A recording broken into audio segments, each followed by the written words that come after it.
Hello everyone, তোমরা সবাই কেমন আছো? আশা করছি তোমরা সবাই খুবই ভালো আছো। আমিও খুবই ভালো আছি। তো এখানে ভাববে আমি সেজে গুজে এত রেডি হয়ে কোথায় যাচ্ছি। কোথাও যাইনি, আমি মেকআপের ভিডিও বানাচ্ছিলাম, মেকআপে আপলোড করাচ্ছিল।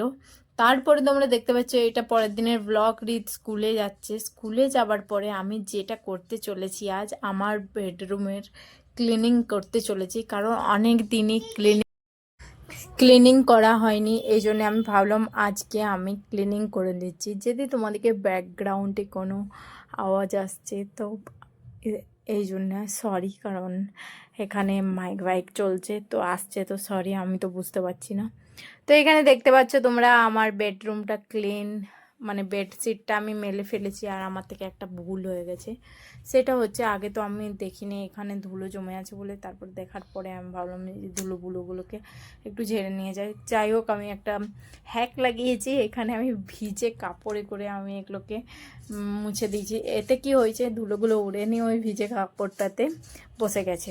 তো দেখতে পাচ্ছ এখানে এই জায়গাটাকেও আমি ক্লিন করে নিচ্ছি। এই জায়গাটা বলতে পারো আমার ফেভারিট হচ্ছে। তো এখানটাও আমি ক্লিন করে নিচ্ছি। এখানেও অনেক ধুলো বসেছিল, পুরো সাদা সাদা হয়ে গিয়েছিল।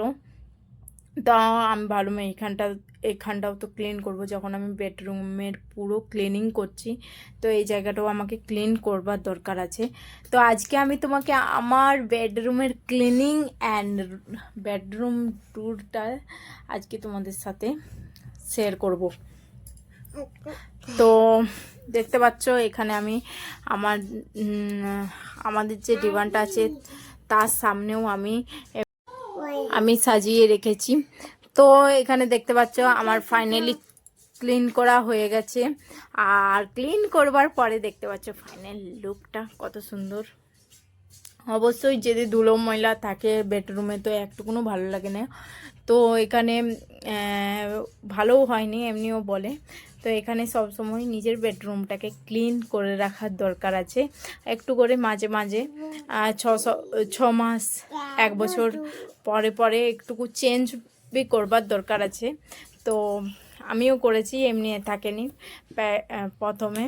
তো আমি এগুলোকে পুরো চেঞ্জ করেছি, বেডরুমটাকে সব আমি মানে চেঞ্জ করে আবার আমি নতুন জিনিস এনে লাগিয়েছি, পর্দা টর্দা সব কিছু। তো এখানে দেখতে পাচ্ছ আমার ড্রেসিং টেবিলের উপরটা ছিল এটা। আর এখানে দেখতে পাচ্ছ আমার ড্রেসিং টেবিলের ভিতরটাও আমি একটু ক্লিন করে নিচ্ছি। আমার ড্রেসিং টেবিলটা অনেকই আলাদা হচ্ছে। একদিন আমি তোমাদের সাথে শর্ট ভিডিওতে আমি শেয়ার করব আমার ড্রেসিং টেবিলটা। তো এখানে দেখতে পাচ্ছ আমি আমার আইশ্যাডো প্যালেট যা হবেই আছে ওগুলোও আমি একটু জায়গাটা চেঞ্জ করছি। আমাকে এমনি ভালো লাগে সব সময়, মানে কিছুদিন পর পর আমাকে জায়গা চেঞ্জ করে একটু রাখলে একটু নতুনত্ব লাগে। তো এই জন্য আমি করতেই থাকি, টাইম পেলেই আমি করতে থাকি। আজকে অনেক বৃষ্টি হচ্ছিল, তো আজকে আমার হাজব্যান্ড ঘরেই ছিল। তো ওর রিবাকে নিয়ে একটু বাইরে গিয়েছিল, আমার ছোটো মেয়ে রিবা, ওকে নিয়ে বাইরে গিয়েছিল।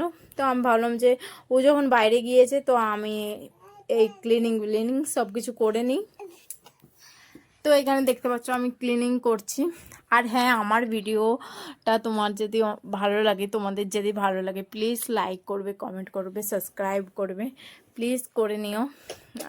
আমার একটা ছোট্ট বেডরুম, তার আমি ব্লগ শেয়ার করছি। প্লিজ তোমাদের ভালো লাগে প্লিজ লাইক করো, কমেন্ট করো, আর সাবস্ক্রাইবই করে নিও। তো এখানে দেখতে পাচ্ছ মোটামুটি আমার হয়েই এসেছে সব কিছু ক্লিনিং করা। তো দেখো প্রথমে কেমন লাগছিল আর এখন কত সুন্দর লাগছে।